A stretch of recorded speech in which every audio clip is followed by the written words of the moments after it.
You serious? Yo, there's plenty of ways to kill an hour out there. I'm Marcus Bronzy. And I'm Funk Butcher. Hey, how you doing out there? Good? Good. So, Funk, I'm just going to get stuck straight into this. Let's do this, man. I got sent a pair of headphones a little while back. Probably about a month ago. Mm-hmm. About a month. I can't do that anymore. From unknown sender. From someone called Braggy. They were like a Kickstarter campaign. Yeah. In fact, Billy, do you mind looking for the episode with the Braggies were in it for a moment so we can remind the listener? But it was a Kickstarter campaign where they wanted to make these wireless Bluetooth headphones. Real important because the jack has gone from the iPhone. I've got an iPhone 7. Did they make clothing as well? They should sell Braggy trousers. Braggy trousers. Braggy tree, yes, fuck. Doom. So yeah, there's a Kickstarter campaign where they wanted to make wireless headphones that were waterproof. Okay. Which is good, I guess. Especially in this country with the rain. They achieved that. So they're wireless buds. You just pop one bud in one ear, pop one in the other. In fact, there's a lead link in my cans, but that's just in case they fall out, which they never have. Okay. They're Bluetooth, obviously. They've got 4 gig memory in them. So if you don't have your Bluetooth on, you can listen to music direct on them. And because they're waterproof means you can swim in them. What? Yeah. They've got gestures, like you can nod your head and shake your head if you want to reject a call, and nod your head if you want to accept a call. Wow. Stuff like that. Wow. And they were good.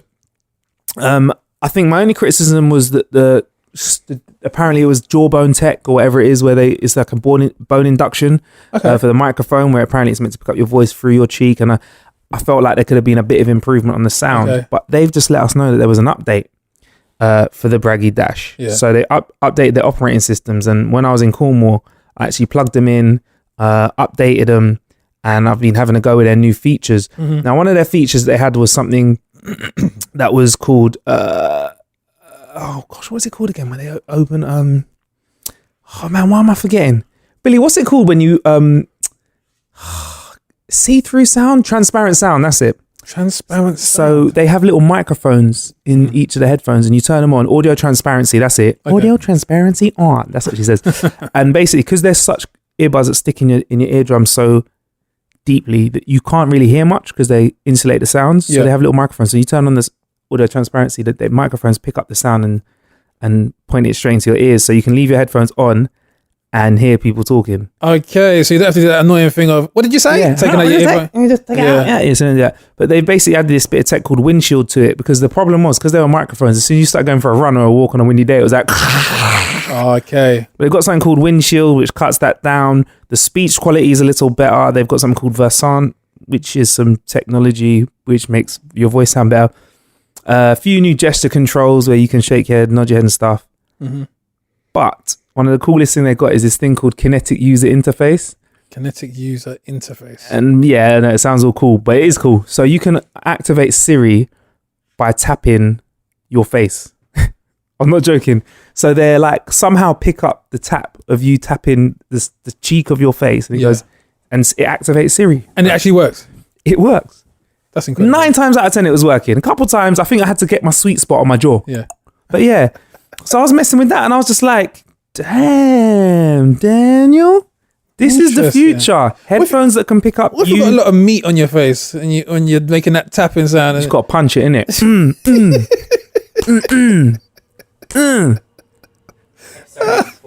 You got episode 84 is where we spoke about the Braggies. It's called Revolver Nipples with Nip Bright. I don't know why it's called Revolver Nipples.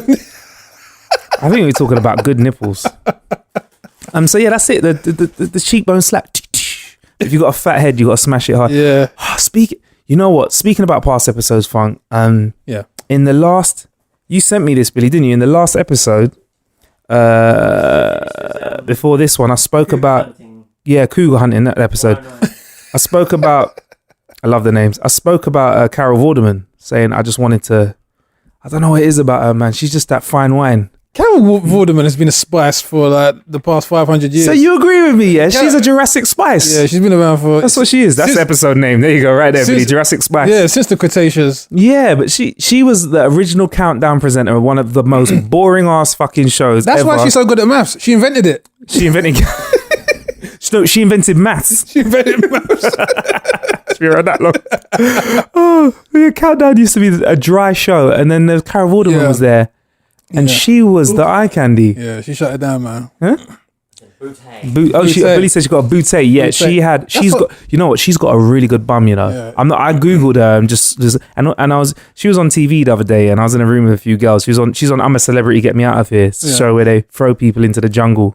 I really wish they just left them there sometimes. Is she organic or is she genetically That's what I'm saying. food? I was like, she looks good, and girls were like, oh, she's had loads of work done. Yeah. I was like, Haters. nah, man, she looks good. She's like a fine wine. Yeah. She's like a champagne. She's the poster girl for Mensa, isn't it? Is she? Yeah. Oh. She is like, whenever I found out about Mensa, it was because of, she was always like championing its causes and what the organisation represents. I'd love to champion her causes. Yeah. I'd love to represent her. She's got super brain.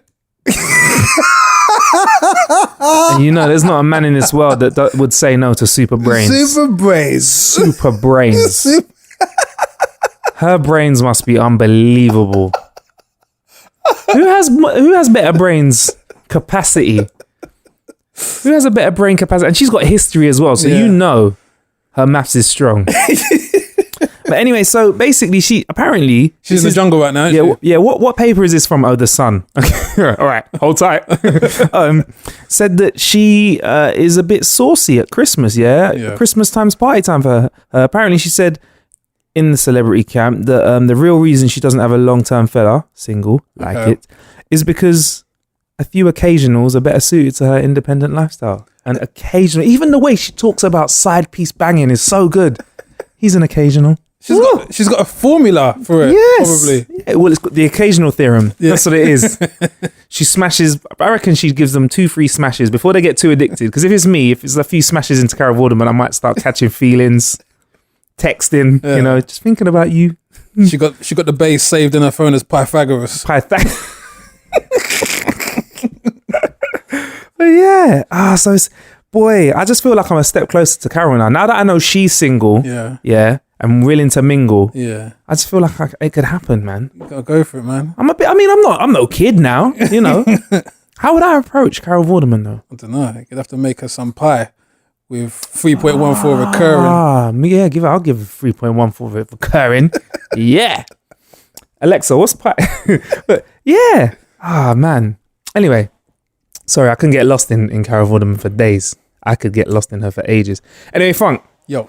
The fantasy to the final is almost here. Yes. We haven't got our hands on the game just yet. But it came out today. Today is actually National Final Fantasy 15 Day.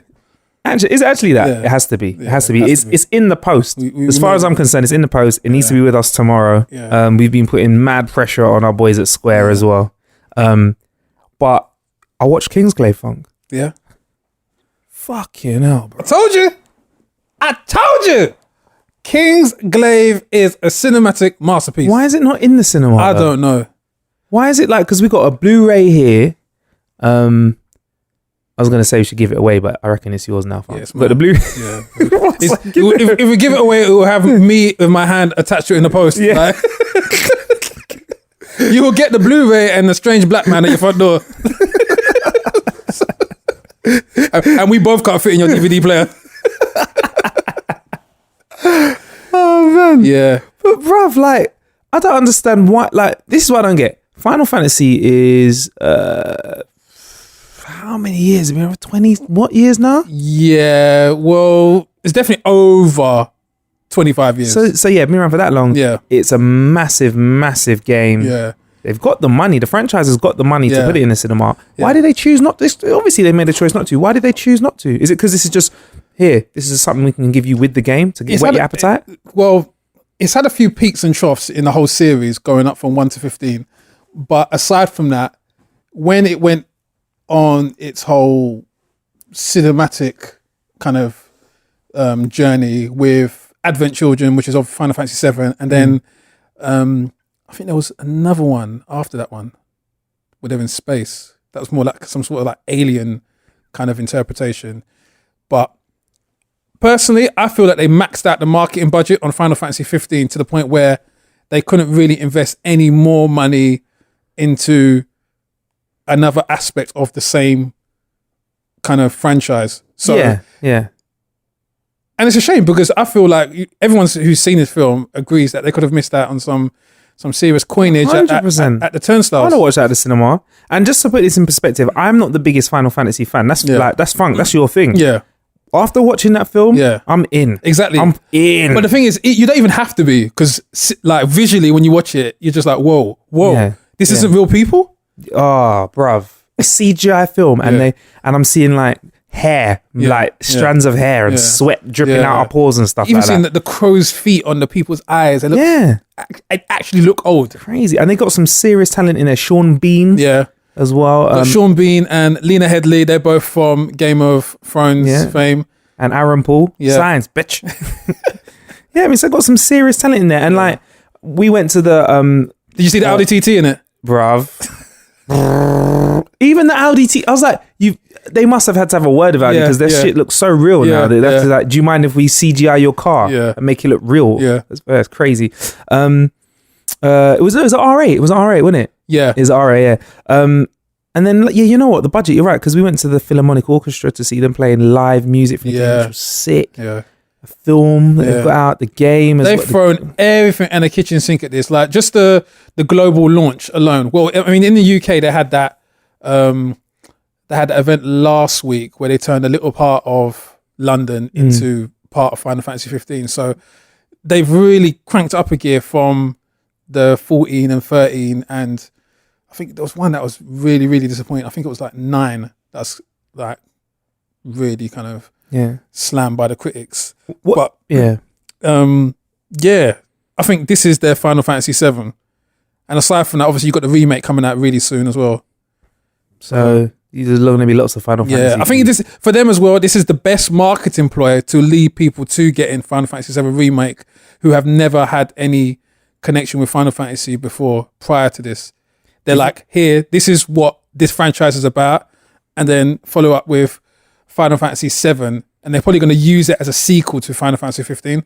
All right, and do you think they could do other remakes as well and bring everyone back in again if they remade everything again and then remade 15? The thing is with the remake, there was actual like a genuine ground level demand for it. Really? They threw it out there as a question, and then it actually they crowdsourced it. Is it? Yeah. Really? They crowdsourced the figure, and then it hit the figure within something ridiculous, like 6 hours or 10 hours. And they said, okay, look, well, let's put this into production. Shit. Yeah. All right. What are you looking forward to in the new game then? Like, what's standing out to you? Because I'm not that into Final Fantasy. I knew of it as a turn-based game. Yeah. But as I understand it, it's not. They've flipped it again. Yeah, so they scrapped the turn-based battle system. I've seen some talk of it being like a glorified, larger-than-life Devil May Cry, and kind of like you're hacking and slashing through your opponents as opposed to.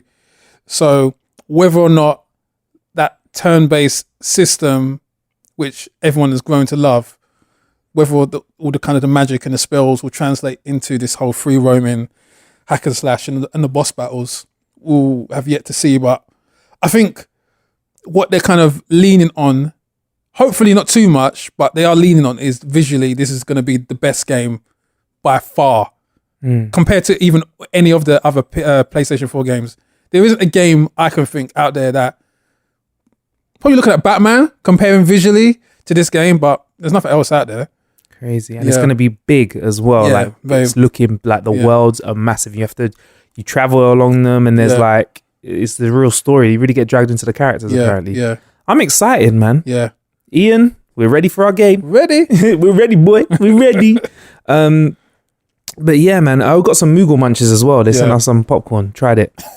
Moving on. Decent. Moving on. So, sorry, what was that, Bill? We finished it. Yeah, we finished it. Sorry, fam. Bill's a cunt. He was such a cunt. Bill's like, Bill, have you seen it anywhere? No? Oh, we finished it. Look Funk and I. Sorry. Whilst he's got crumbs around his lip. Yeah. He's eating the last bit. Do you want some? so dark. Oh man, Funk. Yes. Vegans. Idiots. Sorry, what did you say?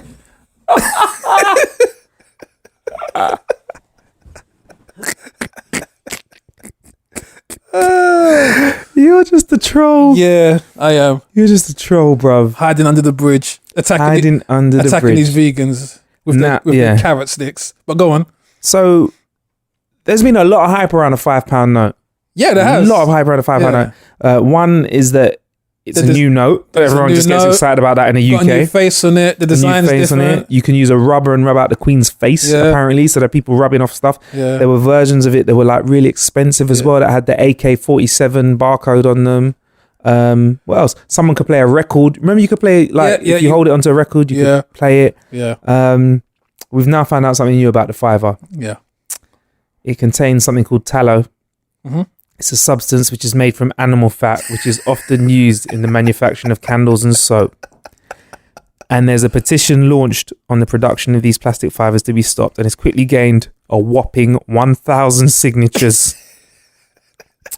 At the time of this being written. And it came to light when the Bank of England responded to a tweet to confirm that tallow is used in the production of the note. And it says, the petition says the new £5 note contains animal fat in the form of tallow. This is unacceptable to millions of vegans and vegetarians in the UK. We demand that you cease to use animal products in the production of currency that we have to use. So funk. Yeah. Are you going to be collecting fivers just to give to vegans that you know? Yeah, just rub it on their face, watch them melt. I'm just like, these vegans need to shut the hell up. Give me your fivers then. What if you pay for a meal with a fiver that's a vegan meal? What, do you go to hell or not? Do you go to vegan hell or not? Go to vegan hell. If you pay for a vegan meal with a fatty £5 note, is that a crime in the eyes of a vegan? I think we just recap on the weight of the vegan empire of how many. It's just signified in how many signatures we got from the vegans. That's a whopping signature. A whopping amount of signatures. 1,000. That is the size of the vegan empire.